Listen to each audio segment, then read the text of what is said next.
Hey everyone, just to check in, you all the papers and assignments are open, and there is an update today on just some of the inflation going on. So, internet's back up. If you need to send things in, And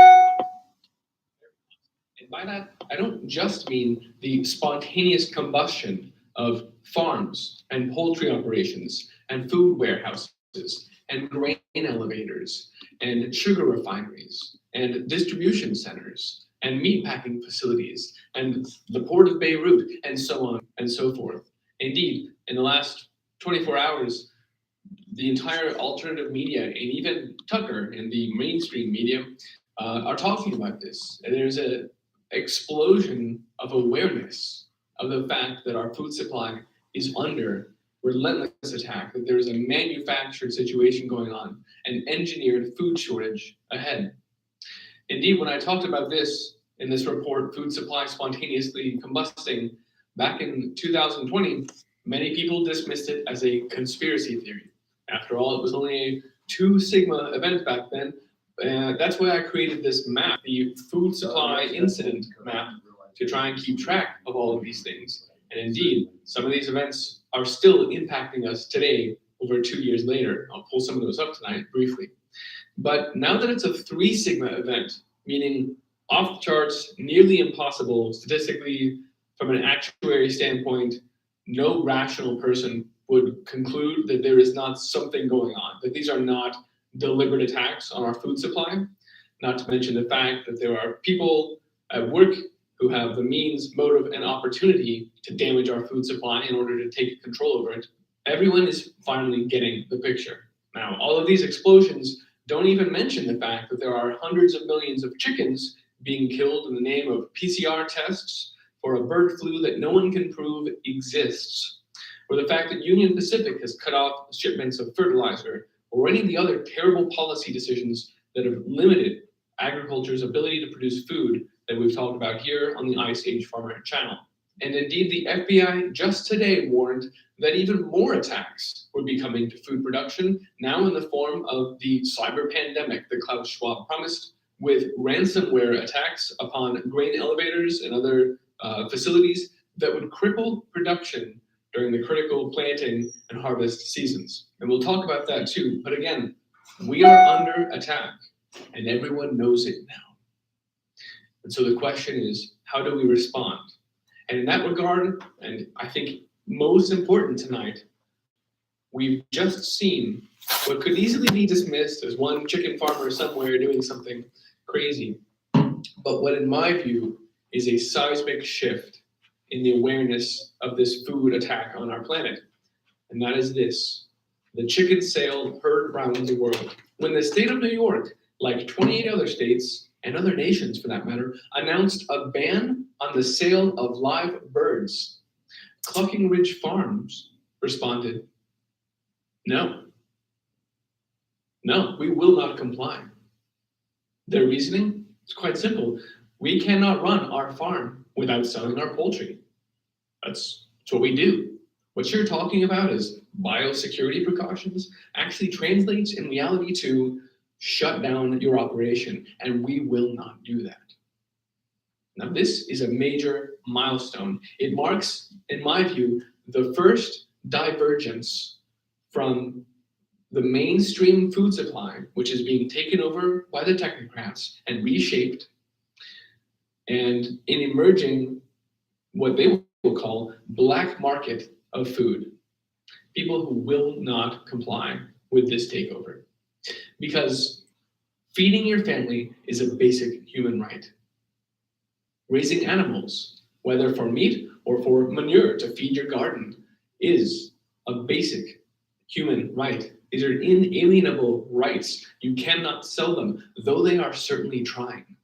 I've covered before the government in the Netherlands trying to buy pig rights from farmers, bribe them effectively with $700,000 for the sale of the right to ever raise pigs ever again, which basically means they're making it illegal to raise animals, right? I've covered this before in a report report entitled Criminalization of Raising Animals.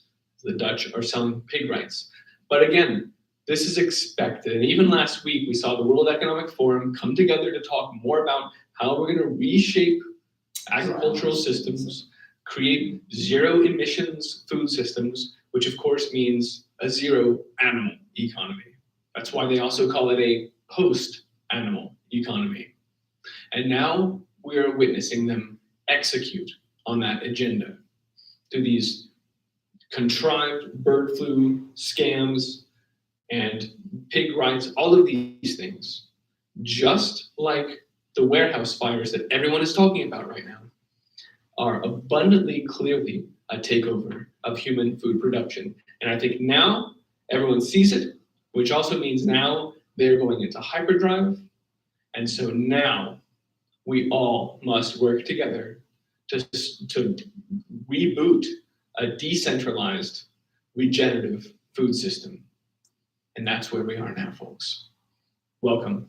I'm Christian, and this is the Ice Age Farmer broadcast. FBI is putting the ag industry on alert to watch out for cyber criminals. The agency warning that potential ransomware attacks could impact farmers and ag cooperatives during planting and harvesting seasons. Now, they say cyber actors may perceive cooperatives as lucrative targets with a willingness to pay due to the time-sensitive role they play in agricultural production.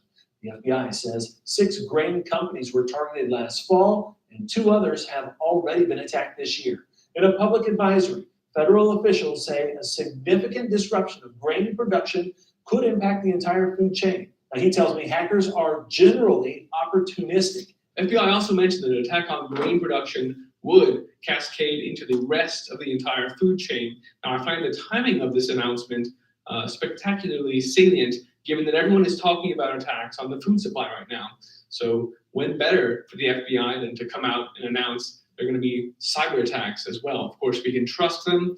They keep a close eye on things. Just ask Gretchen Whitmer. Now, speaking of that conversation about things blowing up in the food supply, I'm thrilled that it's happening. Like I said, it does have a relatively recency bias to it. And so I want to flash back just to a couple of the major incidents that are still on this food supply incident map at iceagefarmer.com/fire.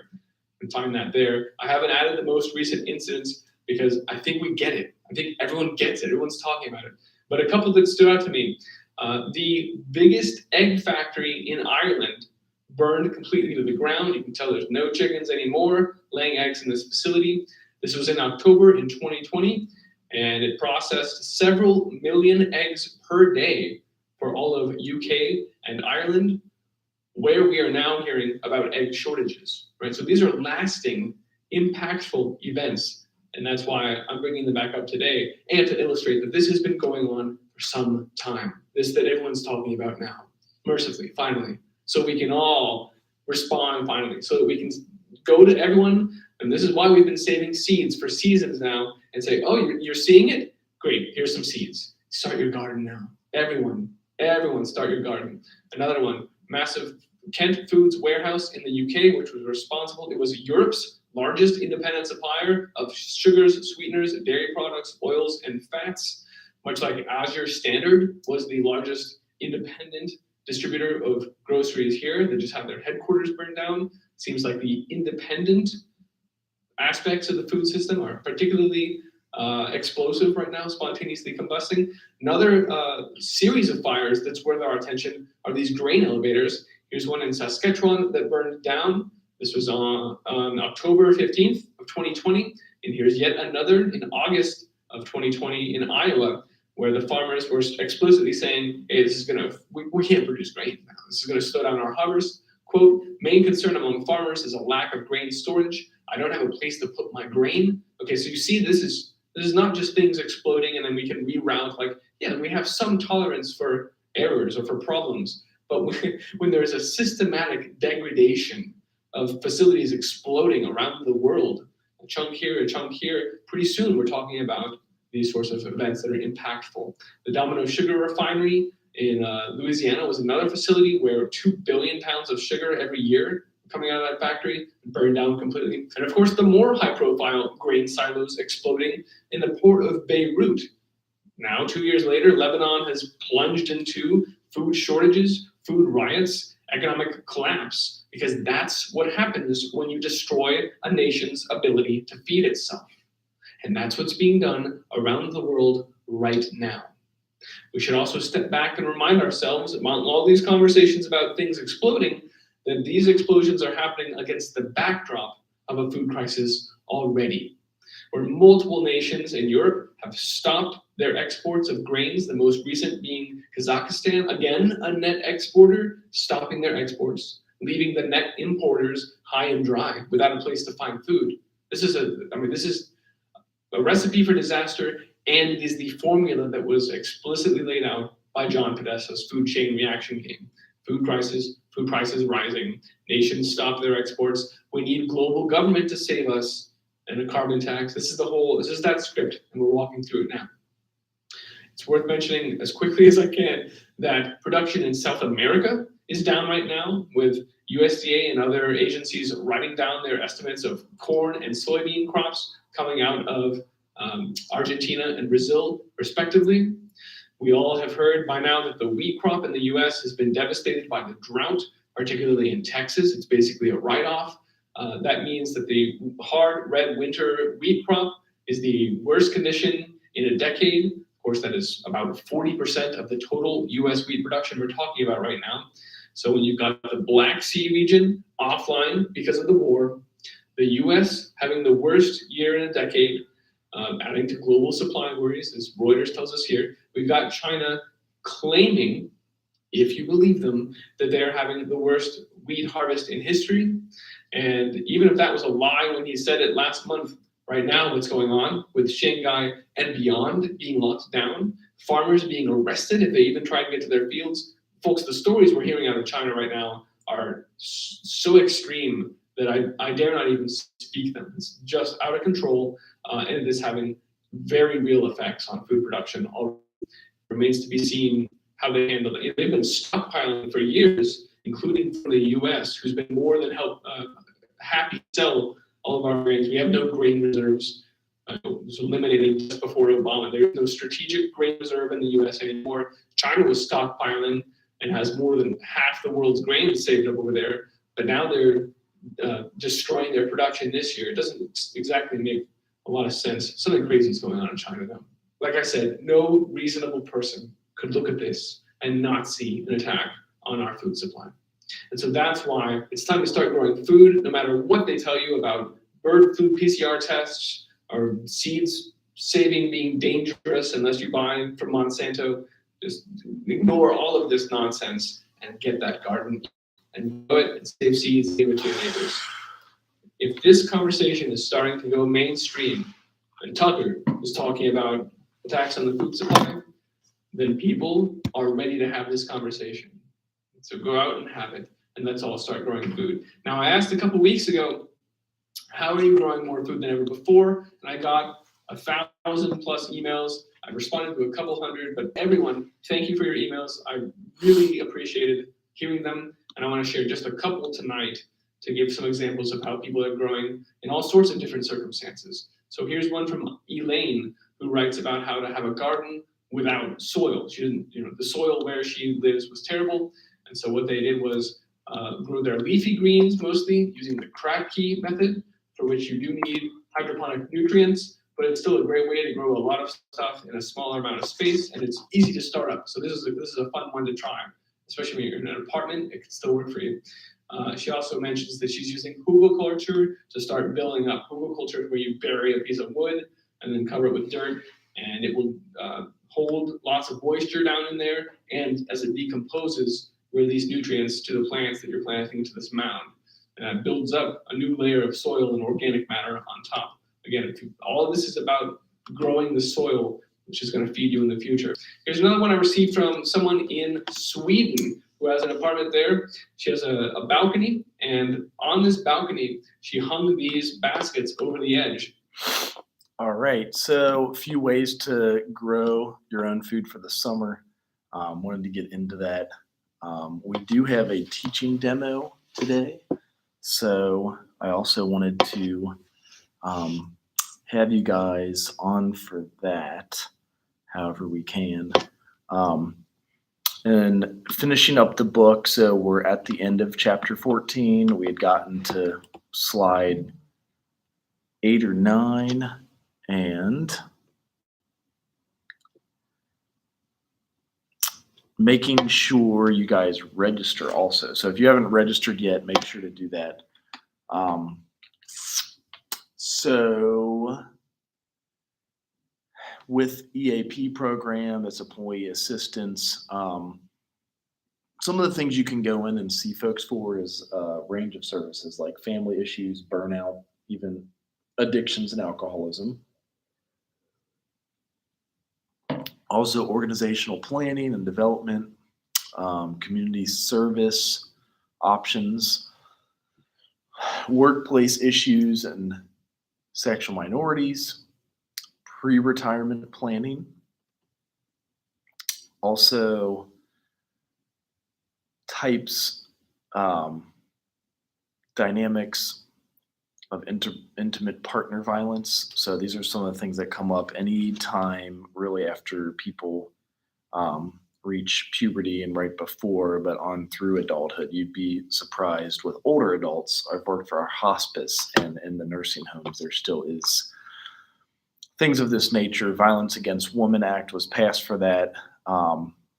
There are some service responses, definite violence against sexual minorities, and then if they have kids, how to handle that as a social worker, handling the children's responses. Now, elder abuse, and we'd seen some of that come up. Things that can be considered abuse are obviously physical abuse, but there's also stuff you can't see, such as psychological abuse, sexual abuse, which is hidden, financial exploitation and abandonment, neglect and self-neglect.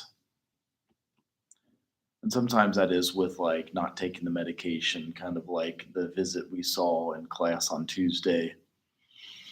Also with elder abuse, there's some social service responses. So public education and training, support groups for caregivers, adult daycare, and multi-disciplinary service teams. So like if you have a job as a social worker at some of these places, making sure to check in with the other social workers and things that they see, maybe the actual social worker at the place, at the nursing home would be important. Also, so some of the stats here are the services for older adults. So some of the demographics, by 2030, which is in really just 7.5 years, almost 20% of our population will be over 65.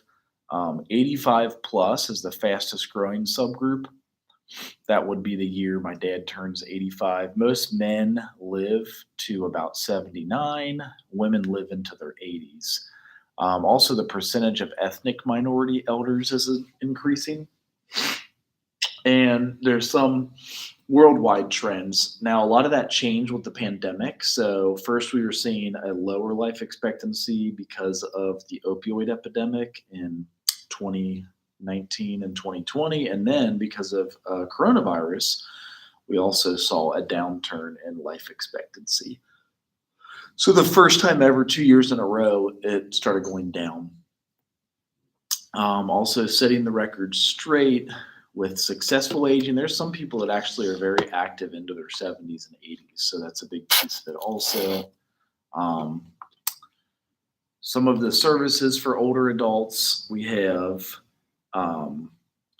the challenges for social workers. So we want to assess their personal attitudes, such as aging, illness, and death. We want to counteract ageism and negative stereotypes and learn the impact of gender and ethnic diversity on aging. There are some challenges that different minorities face that others do not, such as diabetes and hypertension, They're doing research as to why. They still have not nailed that down exactly. Um, and then, as a social worker, making sure to work collaboratively. Um, Also, gerontological social work, that's like one specialty area you can get into um, during um, your graduate school. So, if any of you do choose to go to graduate school,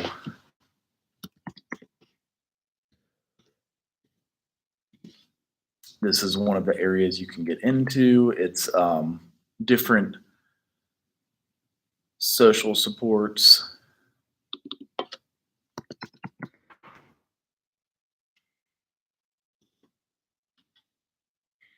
Some of the social supports for healthy older adults, community services for those who are frail, um, also institutional services for those who can't live on their own.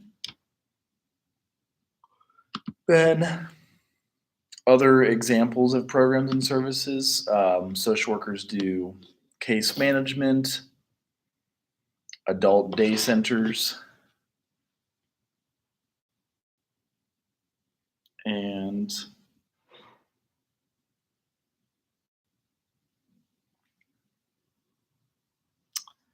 the respite services. So sometimes those who are caring for their elderly parents need a respite.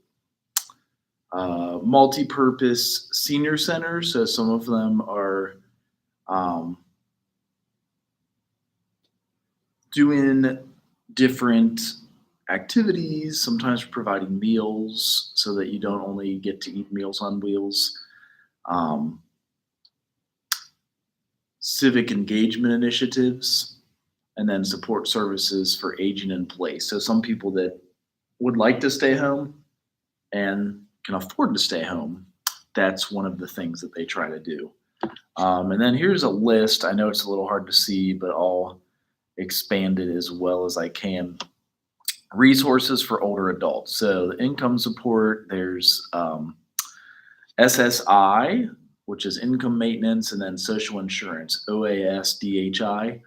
For healthcare, they've got both Medicare and Medicaid, and home health maker aids. With nutrition, they have supplemental nutrition assistance programs. Sometimes that's just food stamps through SNAP, food commodity programs, and that's through the USDA, congregate and homebound meals, um, public subsidized housing for the housing column, also tax postponement options for homeowners, so kind of helping them so they don't get behind on their taxes. Um, Housing rehabilitation plan, sometimes they need help with the housing rehab plan, like fixing their house. Reduced bus fares for if they need help with transportation. Dial-a-ride services, so like we have the Medicaid van in Cincinnati that will help pick people up. Also, special equipped vans, so like if they had a wheelchair, they still could get in, and that's helpful. Um, for socialization, they have those multi-purpose senior centers, as we've mentioned, and also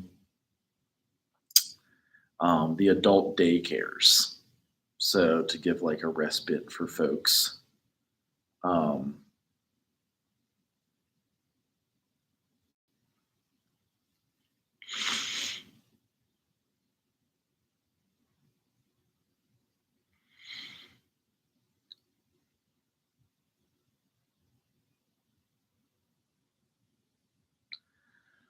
there's also telephone reassurance.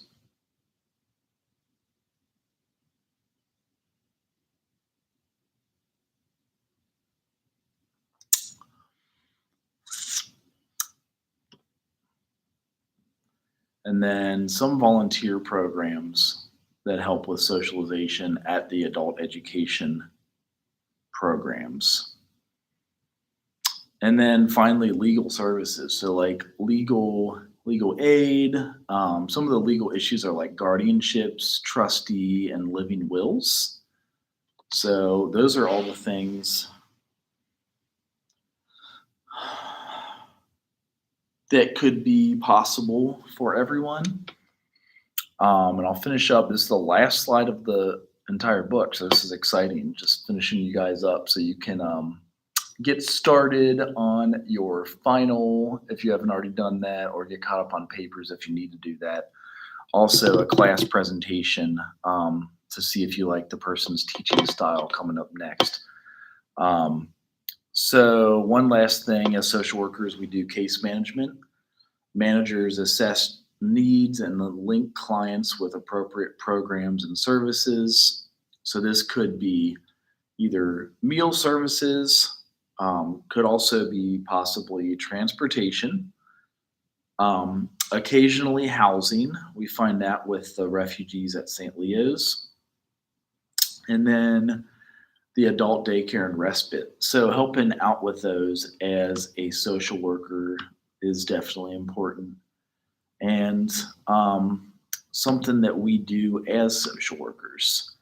So I'm going to finish up there because we have done the entire book now, and let you guys participate in this observing a teacher that you may have in the future. We do this with a lot of our freshmen. So I wanted you guys to check in on that and have the opportunity to see it. And so I'm going to go ahead and join here now, and then maybe I will join muted. I think the camera's off too, so muted, but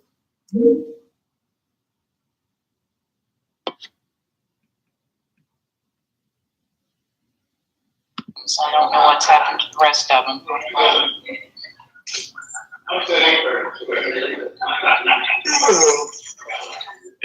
I'll send them a quick email reminding them.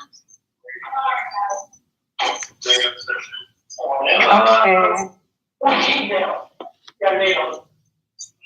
That'll give me some time to make sure my PowerPoint properly loads on here. Yeah, there was actually some technical difficulties with Teams and PowerPoint Tuesday. So always with the technical issues. Are you going to the teaching demonstration ? Let's see.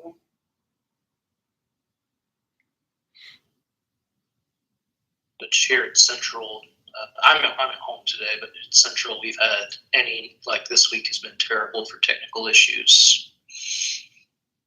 Yeah, hopefully I don't freeze in the middle of my class demo. It looks like it's loading. Can you see it? Yeah, I see chapter Okay. 6. Yep. So if Is there anything? Don't freak out. It's probably on our end because we've had technical issues. So from my understanding, it says you cannot see my notes. No, I don't see the notes section that's at the. All right, so it looks like Teams is great then compared to Zoom, because I don't think Zoom has that option. So that's pretty nice. I think you only have 45 minutes. I'll give people. Paula said she was going to email her students. Give them just 1 minute. It's earlier over your way, right? Yes, it's 9 o'clock. Okay, just 1 hour. Yeah, which was, I had to double check it because the email said pick a time, and then I quickly realized, I was like, okay, I'm picking it. That's in their time, and then the calendar invite was in my time. So yeah, this class actually runs an hour and 40 minutes, so it actually runs till 11:40. Okay.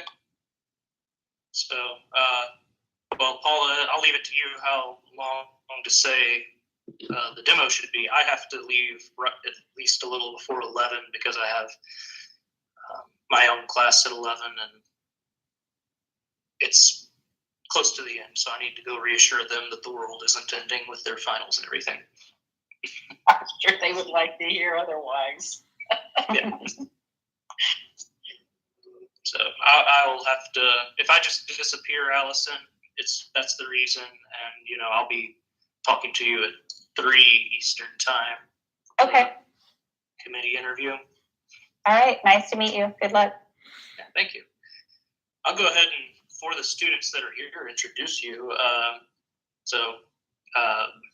glad to have Allison Fernandez here with us today. She's going to do a class demo for the position of full-time online criminal justice instructor. You're not quite doctor, but I'll say Dr. Fernandez because I know that makes you feel good, right? Almost in the summer. So yeah, I'll let you take it away. And Paula, if you want to add in anything or to your class or how long she has, you can go for it. But otherwise, I'll leave it to you.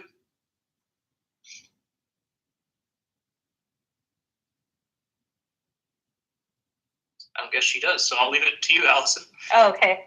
I wasn't sure. So first of all, I didn't realize students would be on the call, but that's great because I have some built-in questions that I was going to throw out to the faculty. So now the students can hopefully answer. So I do have a 45-minute presentation, and I picked a random chapter out of a research methods book. So I'm hoping you guys are familiar with some of these concepts.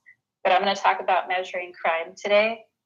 And like I said, I should be done about 9:45, 9:50. But depending on if your instructor wants me to add some more time, I can have you guys give me more feedback and wait for more answers. So if you want me to try to delay it a little bit, just let me know. But otherwise, we're going to talk about chapter 6 today, which is measuring crime.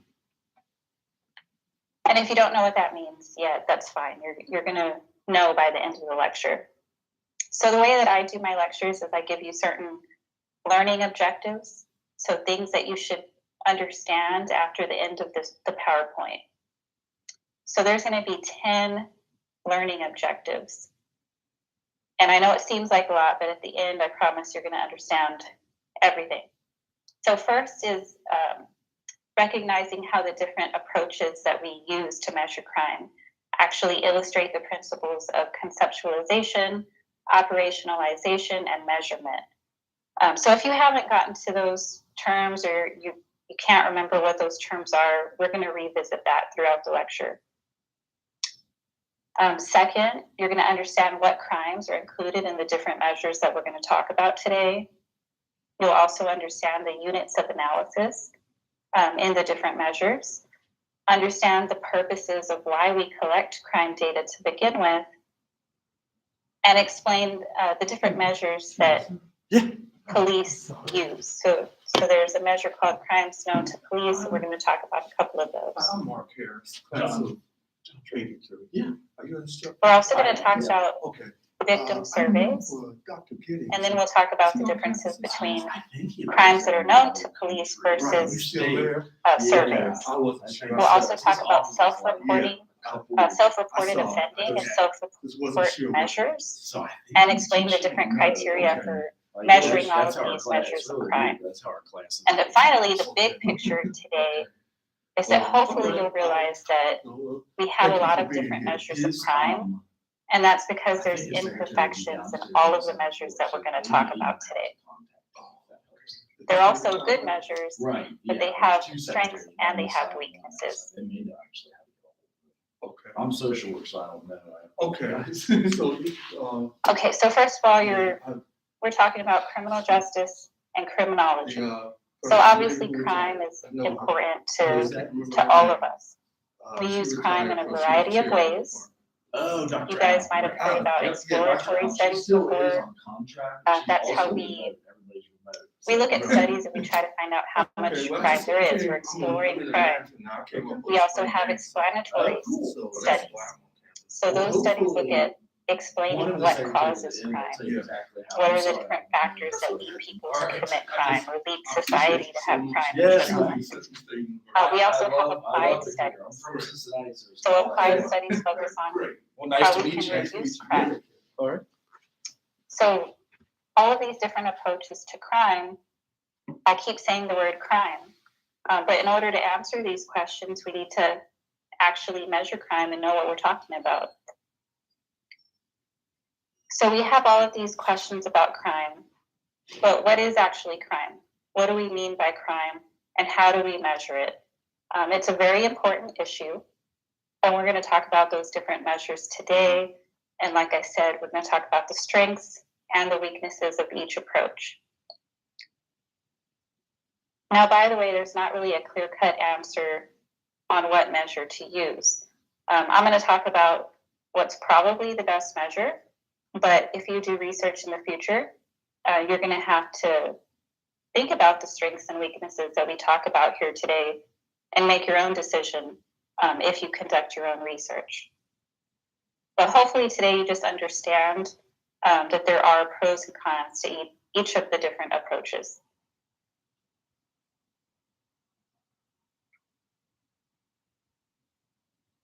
So before we talk about the specific measures of crime, let's talk about general issues in measuring crime.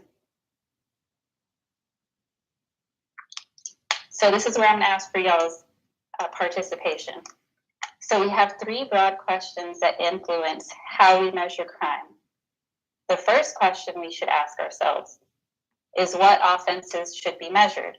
So I'm going to ask you guys, what do you think of whenever you think of crime in general? And there's no wrong answer here.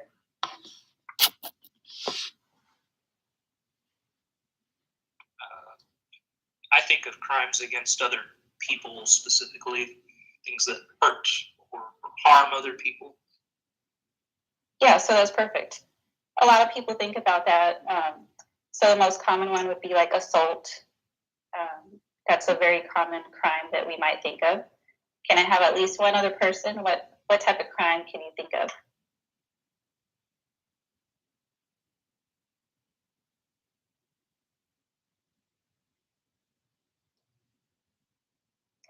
Like any crime? Yeah, any crime. Just what pops into your head when you think about crime?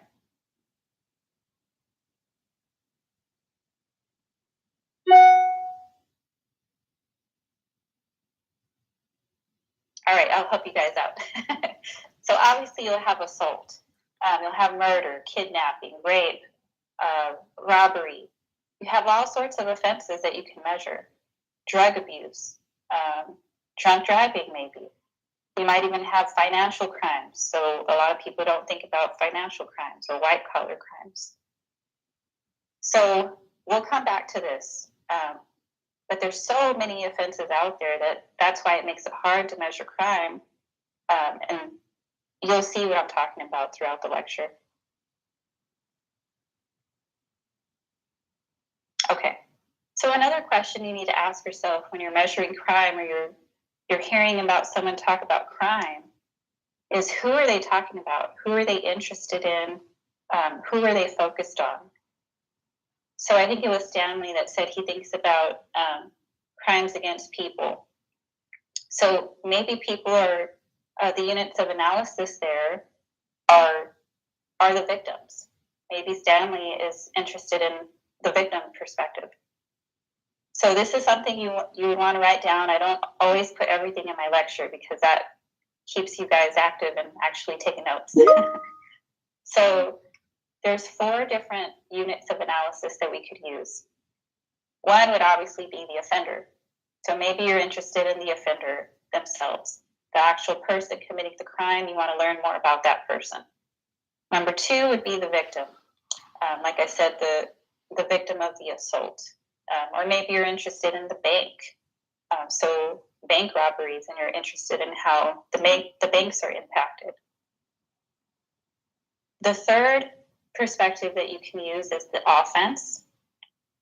and the fourth is the incident. So the third and fourth are kind of related. You might be interested in the individual act, like maybe you're interested in murder. There's people that are interested in just bank robberies or just car thefts. Or maybe you're interested in the incident in general.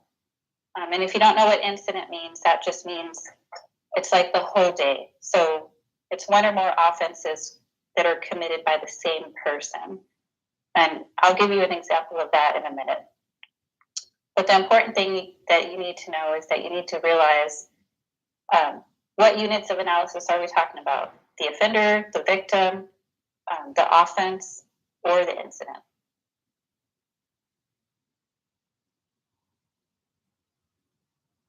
And by the way, I forgot to mention, on the bottom right-hand side, my learning objectives are always here in the corner. So if you're reviewing your notes later, you can go back, and if you're not sure what objective relates to what slide, you can refer to the bottom right-hand corner.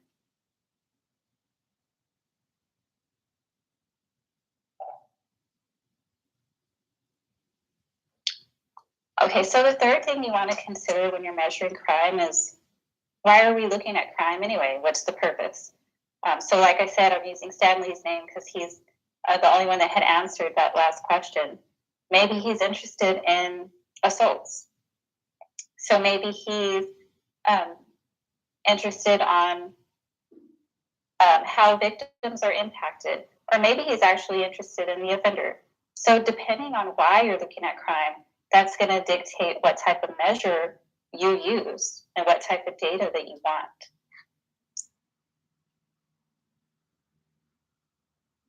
Okay, so there are certain purposes that we have for measuring crime.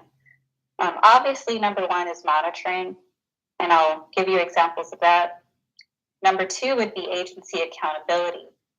For example, police departments, they might measure crime because they need to be accountable. And then number third, like your professors, would be research. So there's people that are interested in measuring crime because they want to research crime. Maybe they want to come up with answers to give to policymakers. They want to get that published and get that information known so we can help society reduce crime. So monitoring is pretty straightforward. Obviously, we want to know what's going on in our world. We need to monitor threats to public safety and security. So that's why we measure crime as a general way why we measure crime. And like I just mentioned, we also need to have agency accountability. So agencies like police departments, for example, have an obligation to keep records and document their actions. So they need to measure crime. They need to collect data on what they do. And if the public has a concern, they need to answer to that and provide the information.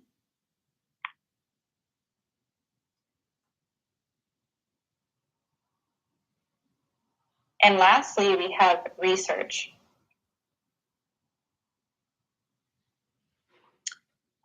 So research is important, and that sometimes there might be some overlap between research and monitoring, or research and government accountability.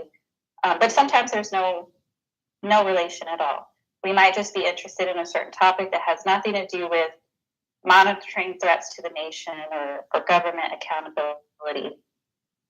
So for example, me, I'm interested in labeling theory and how that affects juveniles. So some of you might have heard about labeling theory before. That's basically how someone gets labeled as a criminal or labeled as a bad person or a delinquent. And then they start to believe that label, internalize it, and commit more crime. So learning how that specific process unfolds really has nothing to do with public safety per se or government accountability at all. It's more about learning more about the theory and learning more about how that label affects that individual person. There's also research on veterans. So does anyone happen to be a veteran in this class? Shoot. Okay. So That sucks. there is a thing called Veterans Court for those of you that might not know about it. And there's a lot of research on Veterans Court and trying to help them.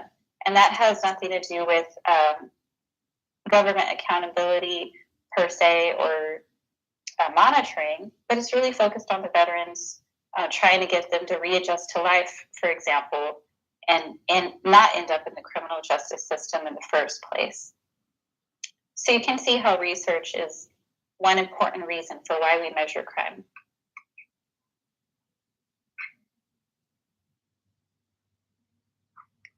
All right, so it's time for your participation again in just a second. So this is our first measure of crime that we're discussing. So the first measure of crime are crimes known to police. Of course, that's the most common measure of crime. But I want to ask you guys, how do police end up knowing about crime?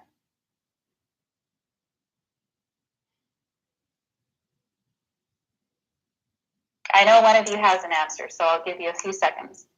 So how do police know about crime that happens? And don't worry, there's no wrong answer, just whatever you think.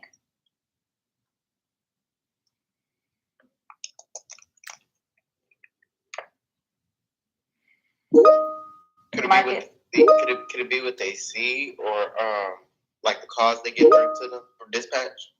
Perfect, yes. Well, you answered both of them actually, so thank you, Marcus. There's actually two ways that police know about crime. So one, as Marcus said, is seeing it, so observation. The second one would be reports. So observation would be like traffic incidents is the most common. So most people aren't like going into the police station and telling the police like, hey, I was speeding the other day, I was driving without my seatbelt, or I was drunk driving.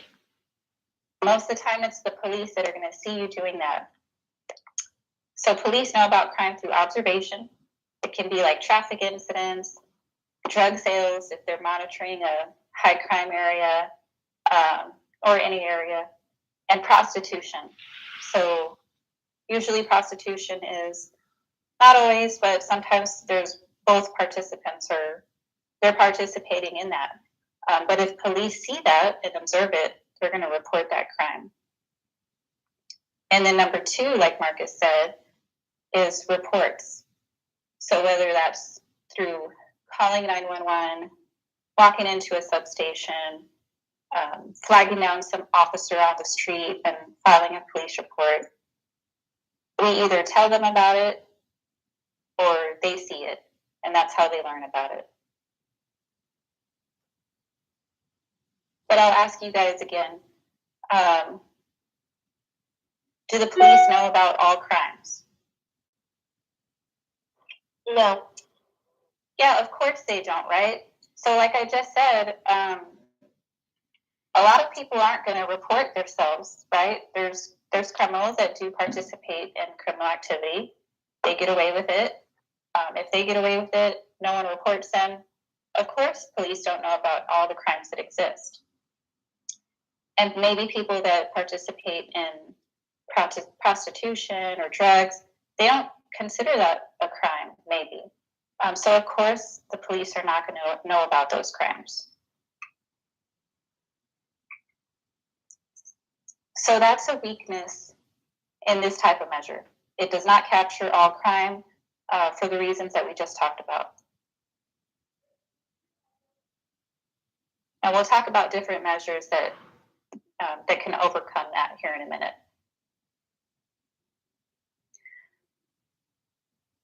And it looks like I am already taking more time than I have expected, so I'll speed it up, even though we're only 20 minutes in. Either way, so we have crimes known to police, that's through the police themselves, or through this report called the Uniform Crime Report. Now, in criminal justice, we have a lot of acronyms for everything. So instead of calling it Uniform Crime Reports, a lot of people just say the UCR. So that's important for you guys to know. It's been collected since 1930, and it's based on crimes reported to police. So because of that, it has the same issues as before, but it actually has even more issues that I'll talk about. So the UCR has two parts. Part one are your more serious offenses. So you have 8 of them. You have homicide, rape, robbery, aggravated assault, burglary, larceny, theft, motor vehicle theft, and arson. So those are the more quote unquote serious crimes in the UCR. Everything else would be in part 2. The problem is the part 2 offenses are only counted if a person was arrested and charged. So obviously, not everyone that commits the part 2 offense is arrested, and not all of those are charged. So we're going to miss a lot of data because of that issue. All right, and then also, police and sheriff's offices might not report the data accurately. Now, that's not to be cynical, it's just how it is. So first, there just might be a mistake. A lot of these things come down to data entry. Maybe someone put something wrong on the computer, and it ends up wrong once it gets to the Uniform Crime Report. Also, there might be some political issues at hand. So this doesn't happen all the time, but it can be an issue where police departments want more funding. So maybe they say, hey, we have more crime here, even if they actually don't. That way they can get more resources. Alternatively, let's say there's a lot of pressure on the police to lower the crime rate because the government is looking bad. Police agencies need to be better at solving crimes and bring down the crime rate. So if that happens, police can be more prone to charge you with a less serious offense, because then in the long run, if they do that, the crime rate doesn't look so bad in their area. So that's just important, something that you should be aware of. It's not that common, but it is an issue.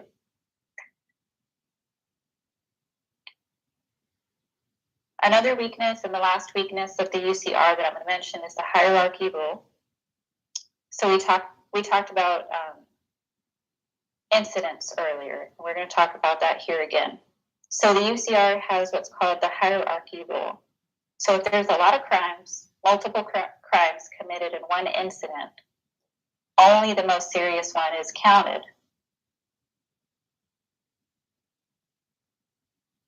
And I have an example here for you.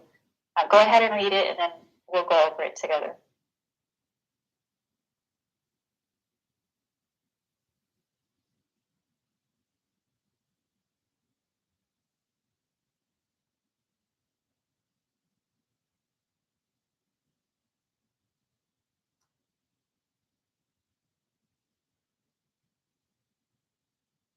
Okay.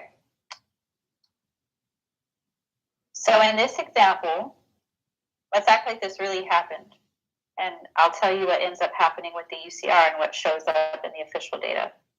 So we have a burglar broke into a home. That's one offense, or one crime. He stole several items. That's another crime.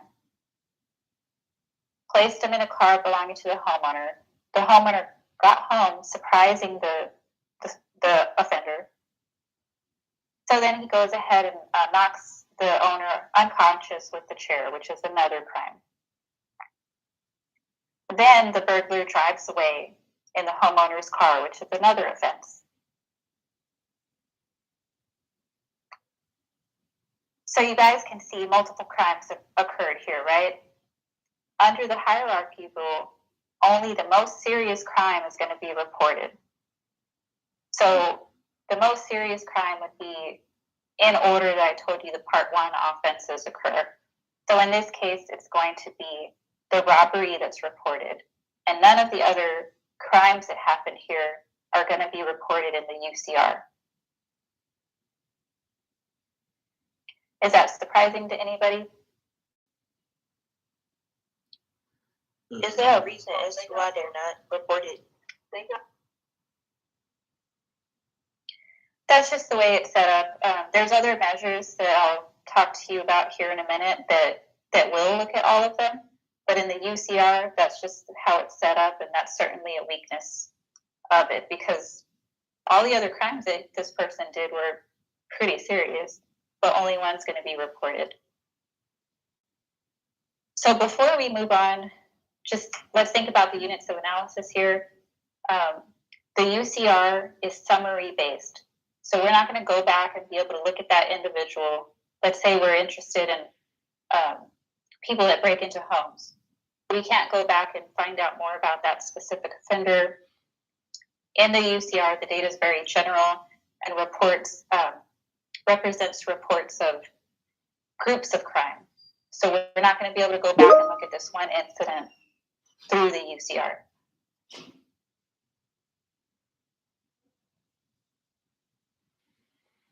So this is another example. During the commission of an armed bank robbery, the offender strikes the teller with the butt of a handgun. The robber runs from the bank and steals an automobile at curbside and takes off.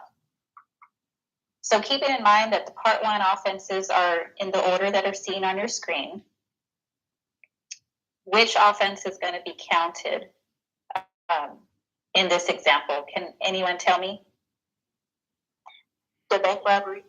Exactly, yeah. So robbery is highest on the list as like the most serious offense. So only the robbery is going to be reported. The assault, as far as the UCR didn't happen, stealing the vehicle is not going to be reported.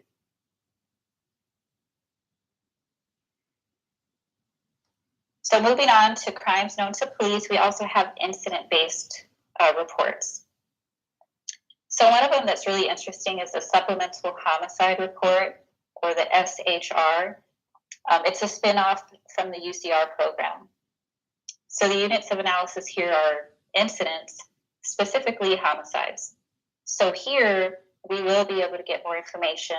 Like if you're interested in homicide and want to research that, it'll have more information, unlike the UCR. So the SHR will have information about the victim, the offender, their relationship, the type of weapon that's used, and all of that is not available in the UCR. So this is an example of the supplementary homicide report. And I went ahead and pulled information from Ohio. I'm in Texas, but I know you guys are in Ohio. So this is more relevant to you guys and more interesting. So you'll see this is the victim of relationship for homicides in Ohio in 2020. So hopefully that's big enough for you to see. But does anyone see an issue with this data? We see that some people are family members, some are acquaintances that get murdered, some are strangers, but some are unknown. So that's a problem, right? We still have missing data. Even though we still have a lot more data than the UCR, there's still some issues. So it's important to realize that we may not always have all of the data. I think someone just said by telling them, I think that was probably from earlier and it just popped up. All right.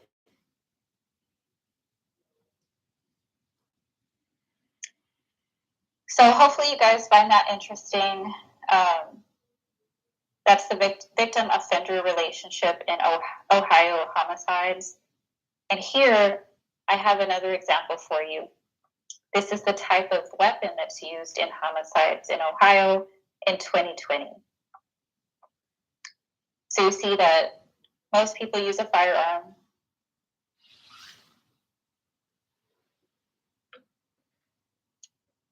There's also a knife that could be the primary weapon in a homicide. A blunt object, which is kind of ambiguous, right? But at least we know it's a blunt object of some sort. Personal And then again, unknown. So we don't really know. We don't know about the unknown, what type of weapon was used. We have no idea.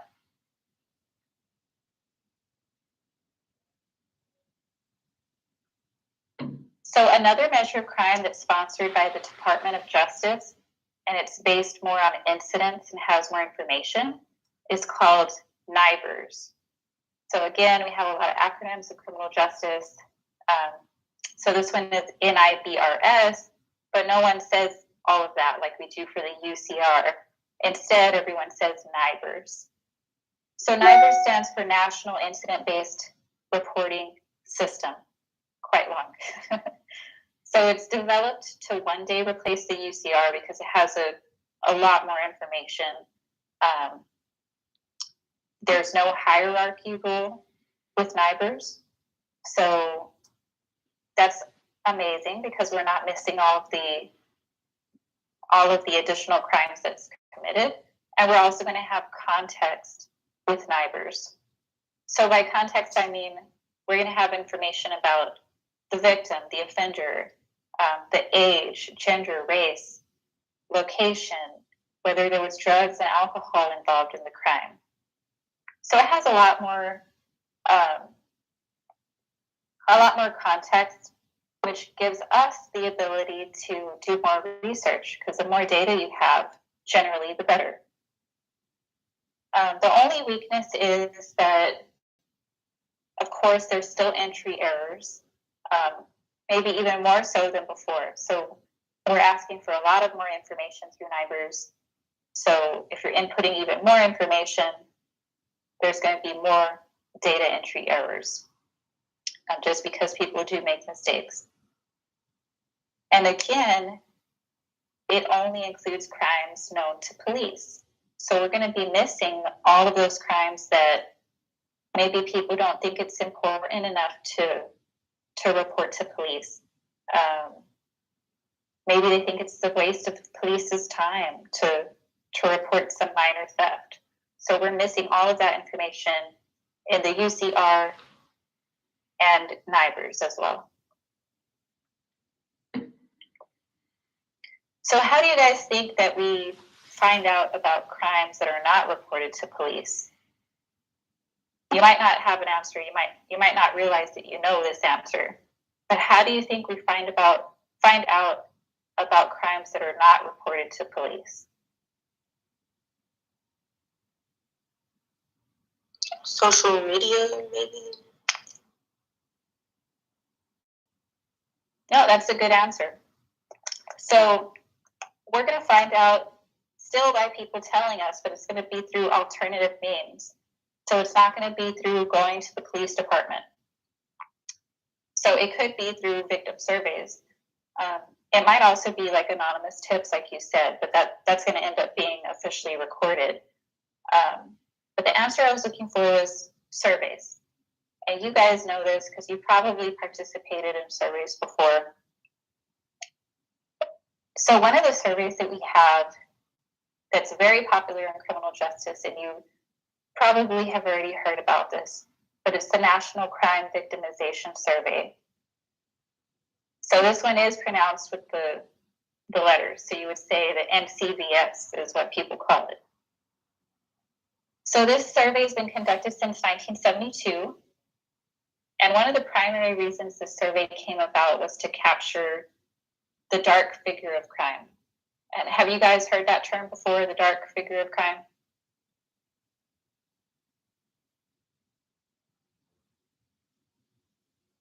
If not, that's okay. So the dark figure of crime means like the crime that's like hiding in the shadows. Nobody knows about it. It's the crimes that are not reported to police. So the NCVS is trying to find out about those crimes that police don't know about. And they ask members of households whether they've been victims of crimes. And believe it or not, people pretty much report all of that. There are some caveats and some weaknesses, but this is a very helpful way to get information that police don't know about.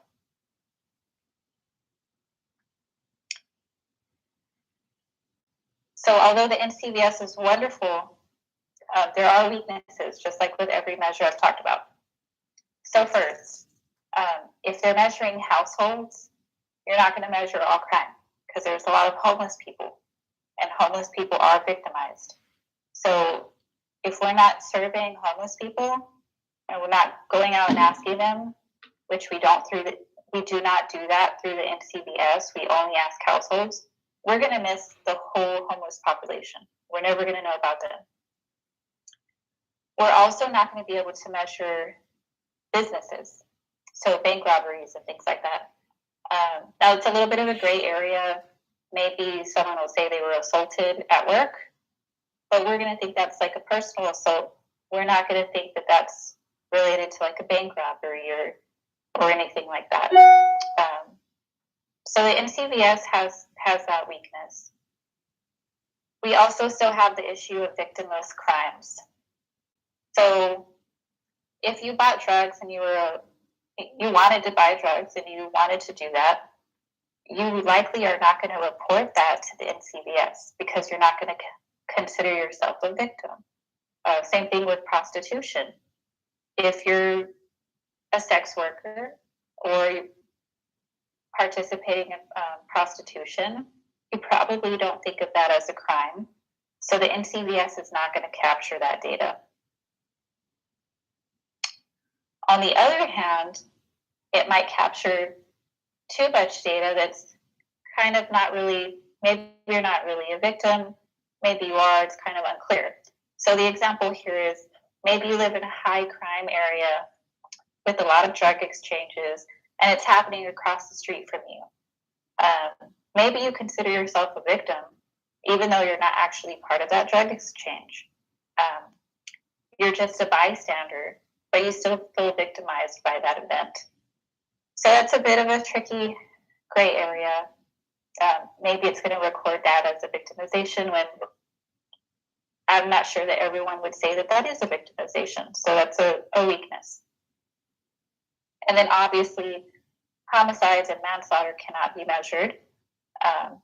If you're a victim, you're not going to be able to answer that question.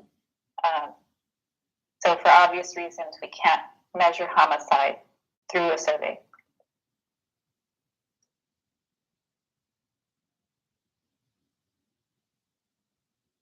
And I know I'm covering a lot of weaknesses here for the NCBS. It really is a great measure, but again, you have to realize that these weaknesses do exist. So respondents might not recall information correctly. I'm sure you might not remember it. I'll throw it out there to you. Let's just say if you remembered let's say you were not wearing your seatbelt, or unfortunately, let's say maybe you were drunk driving one day. Maybe you don't remember if that was 5 months ago or 7 months ago. Well, that's important for the NCBS because it goes back 6 months.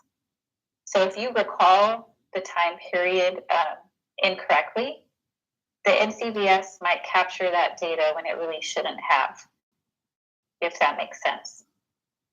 So there's two types of weaknesses. One of them is called backward telescoping and one's called forward telescoping. And I know that sounds kind of confusing. So I put a bullet point here. Backward telescoping is when the crime happened much more long ago than you thought it did. So you don't report it, even though you should have. Forward telescoping is the opposite. So forward telescoping puts the crime sooner in your mind. So the crime happened actually 7 months ago, and you shouldn't have said that it happened, but you think it was actually 5 months ago. So you report it because you just don't remember correctly. Does that make sense to everybody? I think so. Yes. Yes. Okay. I think I heard someone. Were you asking a question or? Okay. All right. So I'm glad it makes sense for you guys. And maybe you just don't remember at all. If it's like a minor crime and it wasn't a big deal in your life, maybe you just forgot completely, and you're not gonna answer the survey just because you forgot.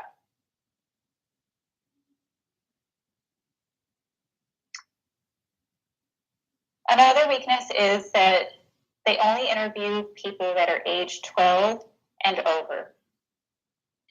So obviously, victims can be younger than 12.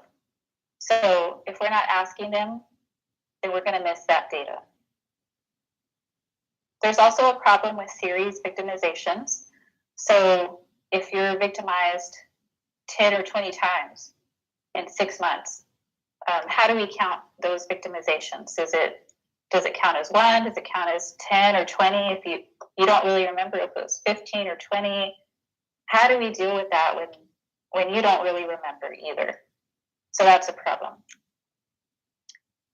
And then the last thing is non-stranger crimes. So I'll ask you guys, do you think if it was a friend that assaulted you versus a stranger, would that affect your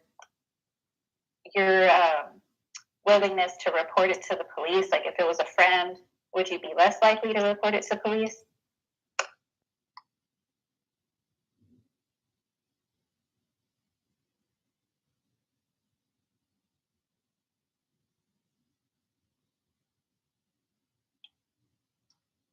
Hi, yeah, so I would say for sure, if it's a friend or I said my brother, I'm much less likely to report it than a stranger. Yeah, and same with me. I mean, if it's your friend or your family member, of course you're probably going to let it go. But that doesn't mean a crime didn't happen. It still happened. But if you don't report it, which is understandable, the National Crime Victimization Survey is not going to be able to count it. So there's a problem with victims being less likely to report things. They view it as a personal problem and not a crime, which is understandable, like I said. I'm the same way. Or you might be embarrassed. Let's say that you're a victim of domestic violence and you're embarrassed to say anything. Or you're a victim of rape and you don't want to say anything. That data is going to be missed in the NCBS.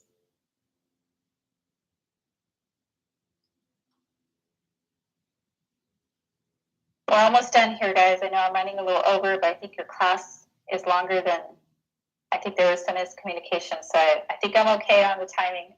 So I'll go through this quickly. So there has been some redesign of the survey to try to get more information. And you'll see on the slide here, in the old survey, the question was pretty straightforward to the point. And this is about having stuff stolen from you. In the new NCBS, it's very detailed and asks if it happened at home, at work, while in a car, in a parking lot. So it's more thorough now, and that's trying to help people recollect crimes that happen. That way we don't miss that data. So before we move on to surveys of offending or self-reported offending, let's recap really quick. So we have victim surveys versus crimes known to police that we talked about in the beginning. Both take fundamentally different approaches to crime. The UCR only provides big picture data. The NCBS provides detailed data on victims, offenders, and incidents. NIBRS is incident-based, also has a lot of information, but it's kind of limited for now, just because agencies haven't really gotten on board with reporting to NIBRS. So a lot of the, like UCR, NIBRS, that's voluntary. Police agencies don't have to participate or provide their data. So NIBRS is even slower. It holds great promise for the future, but we still need more police departments to participate. And then lastly, the NCBS surveys a lot of people, but it's a national survey and it cannot be used for local analysis. Like if you're interested in a particular city or neighborhood, you're not going to be able to really do that. So to overcome that, we also have surveys of offending. So people report their own behavior. Have you ever assaulted someone, stolen something from someone? You would think it would be a problem because people don't want to admit to their crimes, but actually they do. So it's a really reliable measure. And the survey of offending really measures crime that's not adequately captured by other methods, because not all crimes have an identifiable victim. Whether it's the NCBS, and let's say it's drugs, and through the NCBS, you're not going to say you're a victim of drugs, right? Or the UCR, you're not going to go to a police department and say, hey, I use drugs. But through a survey of offending, we can ask people if they use drugs, and more often than not, they're going to actually tell you. So it's a really good way, or it's a really good measure of offending and of crime. The weakness is there's no national effort to collect self-reported crime as a whole. There are some surveys that focus on specific measures of crime, and we'll talk about those in a minute. But there's no nationwide effort. I wish there was. Instead, surveys are usually given to select groups or target populations. So like I mentioned in the beginning, there's Veterans Court. You might give a survey to veterans and ask them if they did certain crimes. But there's no national survey that's taking all the households in the US and trying to get all that data like the NCBS.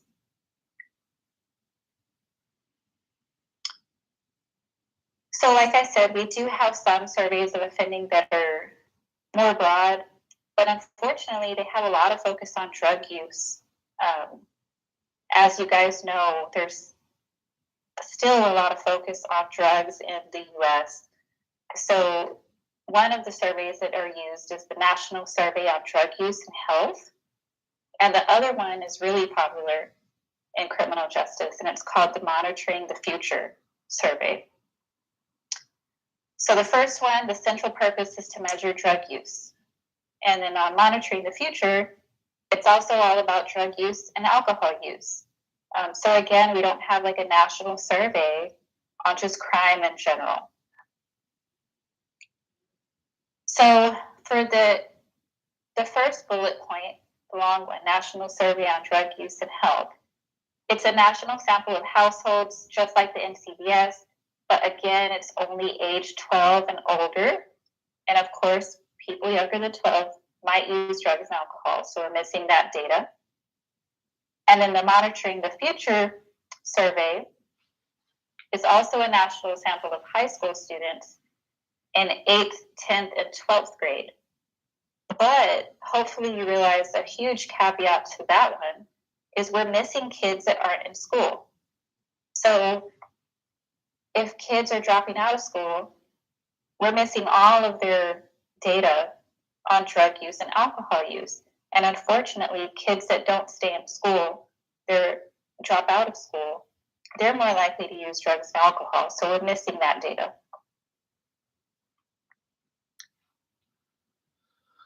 This is a slide just showing you some information from the Monitoring the Future survey.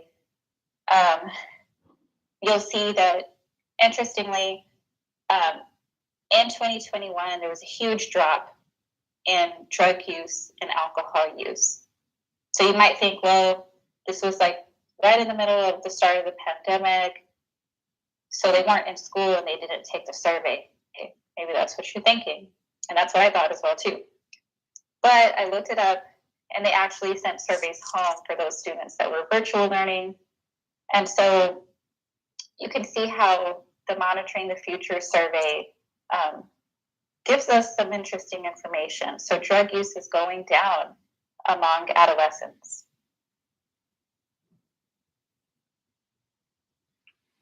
And we're almost done here, guys. We have about 3 more slides. So the last slide I want to cover before we get to the summary is validity and reliability of self-report measures. So hopefully you guys recall what that means. But reliability means getting the same result each time, or in this case, getting the same answer about crime each time. Validity means that that answer is actually correct. So if you have both validity and reliability, you can picture it or visualize it like hitting the bullseye every time. You're getting the same result each time, the same answer, so it's a great measure of crime. So I want to let you know, self-report measures, even though you might think people would lie, and even though they sometimes do, in general, they're very reliable and they are valid. So there have been studies looking at self-reported offending versus actual, official police records, and they very closely match. So self-reported offending is a great measure to use. All right, so to wrap up, crime is a fundamental concept, but we need to know what we're talking about when we say crime. We might be talking about assault, murder, it might just be a financial crime, ID theft. It can take different forms. So based on what we're interested in, we have to choose a measure. And it's important for you guys to understand what that measure does and does not include. Different measures have different units of analysis, and we might ultimately use that measure to monitor crime, hold agencies accountable, or conduct research. Crimes known to police are the most widely used data, but we also use surveys a lot, and surveys capture information that's not reported to police, and they're very important. So lastly, we have many measurements of crime because each measure has its imperfections. Each measure has its strengths and its weaknesses. All right, guys, so I hope you see how we covered all of the learning objectives today. I'm going to go ahead and open it up for any questions that you guys might have.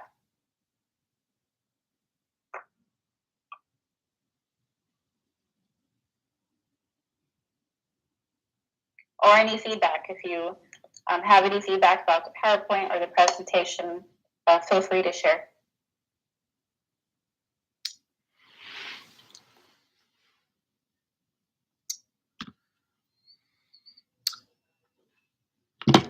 Thank you for the presentation.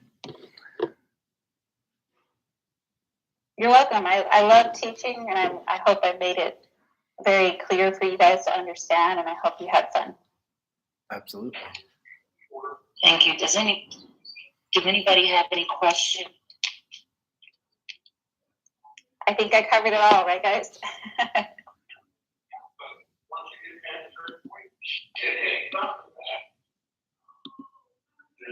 So does anybody have